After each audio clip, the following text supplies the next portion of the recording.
10th में भी था, अभी भी है। तो यहाँ पे क्या होती है, इस तरह की एक कोशिका होती है, ये रूपांतरित कोशिका है ना। क्यों रूपांतरित है, क्योंकि कोशिका नॉर्मली हमने कहा अलग अलग आकार और आकृति में मिलती है। तो यहाँ पे इस वाली चीज को हम कहते हैं कोशिकाएं, कोशिका काय, साइटोन। ठीक है, ये इतना पार्ट जो है यहां से यहां तक का ये साइटोन है। साइटोन से हमें कुछ ऐसी शाखाएं निकली हुई दिखाई देती है, ये है ना। इन शाखाओं को हम कहते हैं द्रुमिका या द्रुमिकाक्ष भी बोल सकते हो। इंग्लिश में क्या बोलते हैं इनको, डेंड्रॉन्स। ठीक है, डेंड्रॉन्स, ये वाले है ना, एरो लगा दिया मैंने। फिर क्योंकि एक कोशिका है तो इसमें एक केंद्रक भी होगा, तो यहां पे बीच में क्या होता है भाई, एक केंद्रक, न्यूक्लियस, और इसका एक प्लाज्म, इस क्योंकि कोशिका है तो इसमें एक साइटोप्लाज्म भी होगा इसके अंदर भरा हुआ। अब इसका जो साइटोप्लाज्म है, क्योंकि ये तंत्रिका कोशिका है, तो इसके साइटोप्लाज्म को हम क्या बोलते हैं, न्यूरोप्लाज्म बोलते हैं, यानी कि तंत्रिका द्रव्य, क्योंकि तंत्रिका में उपस्थित है। न्यूरोप्लाज्म, न्यूरोप्लाज्म कहते हैं। ठीक है, आगे आ जाओ। अब इसका जो ये हिस्सा है, अच्छा यहाँ पे एक और स्पेशल जो नीट के हिसाब से भी इंपॉर्टेंट है, क्या है भाई नीट के हिसाब से इंपॉर्टेंट, और 11th में भी पूछी हुई है। अभी एक दो बच्चों के पेपर हो गए जिनके जिनके उनके भी था, जबकि मैंने क्लास में बताया है, आप लोग थोड़ा सा ध्यान से सुना करो। देखो मैं पहले भी बोल रही हूँ, आप 12th में जाने वाले हो, 12th में जाने वाले हो ना, तो देखो हर चीज को सिर्फ लिखना जरूरी नहीं है, उसको सुनना, उसको समझना बहुत जरूरी है। कभी कभी ऐसी चीजें होती है जो हम सिर्फ सुन लेते हैं और वो एग्जाम में आ जाती है, बहुत इंपॉर्टेंट चीज है ये, है ना। सुनना भी एक चीज है, जो सिर्फ लिखना या नोट करना ही बहुत इंपॉर्टेंट नहीं होता।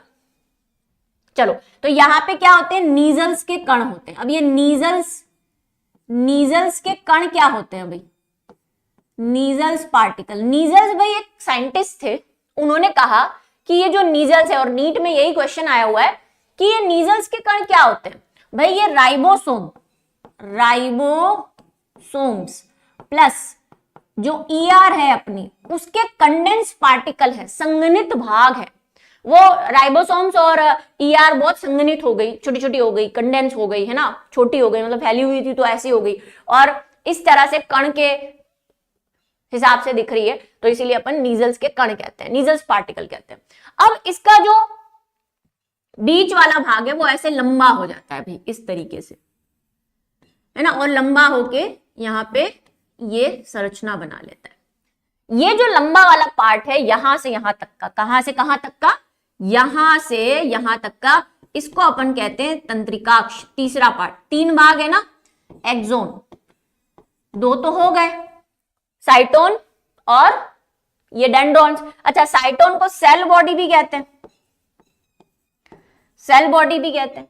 ठीक है, ये एक्सोन है। अब एक्सोन में देखो क्या होता है, एक्सोन में स्पेशल प्रकार की कुछ कोशिकाएं पाई जाती है जिनको हम कहते हैं, ये तो लंबा हो गया है ना, इसका एक भाग जो दूसरे भूमिकाओं से थोड़ा सा लंबा है, बड़ा है, प्रवर्ध बोल सकते हैं उसको। प्रवर्ध मतलब प्रोसेस, है ना, क्योंकि ये बाहर निकला हुआ है इससे। अब यहाँ पे एक स्पेशल प्रकार की कोशिकाएं होती हैं जिन्हें हम श्वान कोशिकाएं कहते हैं। क्या कहते हो, श्वान कोशिकाएं। ये श्वान कोशिकाएं, अब ये जो श्वान कोशिका है ना, इनकी एक खासियत है, ये श्वान कोशिकाएं होती है, ये ऐसे नली है ना, ये एक्सोन है, इस पे ऐसे लिपटी हुई है, ऐसे जैसे मान लो ये श्वान कोशिका है तो ये ऐसे लिपट गई, जैसे पट्टी नहीं लिपटती अपनी, अपन कोई पट्टी लपेटते हैं तो कैसे लपेटते हैं, शुरू करोगे आप पट्टी, लपेटते जाओगे लपेटते जाओगे लपेटते जाओगे, फिर उसका एक एंड आ जाएगा, मान लो यहाँ पट्टी खत्म हो रही है, वो फिर कैसे आएगी, ऐसे ऐसे बंद होगी ना, या इधर से देखो तो ऐसे। तो भाई ये एक लंबी कोशिका होती है जो इसके चारों ओर ऐसे लिपट जाती है। अब ये लिपटती है तो इसके अंदर एक व्हाइट कलर का सब्सटेंस भरा होता है जिसको हम बोलते हैं माइलिन। क्या बोलते हैं, माइलिन। तो भाई वो माइलिन भी यहां पे दिखेगा, इसकी वजह से ये कोशिकाएं कैसी दिखती है, सफेद कोशिकाएं दिखती है। तो भाई यहाँ पे एक सफेद कलर की लेयर सी बन जाती है, क्योंकि लास्ट वाला जो पोर्शन होता है इस कोशिका का, जो साइटोप्लाज्म होता है, वो ऐसे बंद होता है, जैसे मैंने अभी बताया लास्ट पट्टी ऐसे बंद होती है। तो साइटोप्लाज्म और माइलिन की वजह से यहाँ पे एक लेयर बन जाती है व्हाइट कलर की, इसे हम कहते हैं माइलिन अच्छत। माइलिन अच्छत। या इंग्लिश में क्या बोल सकते हैं, माइलिन शीथ बोल सकते हो। माइलिन तो हिंदी इंग्लिश एक ही रहेगा, ठीक है, माइलिन शीथ बोलते हैं, इंग्लिश वाला लिख देती हूँ शीथ। ठीक, अब इनके बीच में थोड़ा थोड़ा गैप नजर आ रहा है आपको, जहां पे माइलिन आच्छादन नहीं है, तो इसको हम बोलते हैं रेनवियर के नोड, रेनवियर के नोड या रेनवियर की गिठाने। रेनवियर भाई साइंटिस्ट का नाम है, ठीक है। अब ये माइलिन की वजह से जो मैंने कहा यहाँ पे एक लेयर बन गई है, तो एक झिल्ली जैसा बन जाता है, मतलब माइलिन की झिल्ली समझ लो इसको। तो इस झिल्ली को भी एक नाम दिया हुआ है, तो ये पूरी जो लेयर है इसको हम कहते हैं न्यूरोलेमा, न्यूरोलेमा तंत्रिका झिल्ली। ये जो झिल्ली जैसी संरचना यहां बन गई है, इसको हम कह रहे हैं, पूरे को न्यूरोलेमा कह रहे हैं, ठीक है। इतनी बात समझ में आई। अब आगे चलते हैं। एक्सोन का जो अंतिम सिरा होता है, वहां पर ऐसे बटन के समान संरचनाएं पाई जाती है, जिन्हें हम कहते हैं सिनेप्टिक बटन, सिनेप्टिक बटन। अच्छा, बटन को हिंदी में क्या बोल सकते हो, घुंडी, घुंडी भी बोल सकते हैं इसको, ठीक है, बटन होते हैं। इन बटन्स में कुछ स्पेशल प्रकार के ऐसे वेसाइकल्स होते हैं, यानी कि गोले बबल के समान संरचना होती है, इनको बोलते हैं सिनेप्टिक वेसाइकल, वेसाइकल्स या आशय, ठीक है। इन आशय में एक स्पेशल प्रकार का सब्सटेंस भरा होता है, एक केमिकल भरा होता है, इस केमिकल को बोलते हैं न्यूरोट्रांसमीटर, न्यूरोट्रांसमीटर,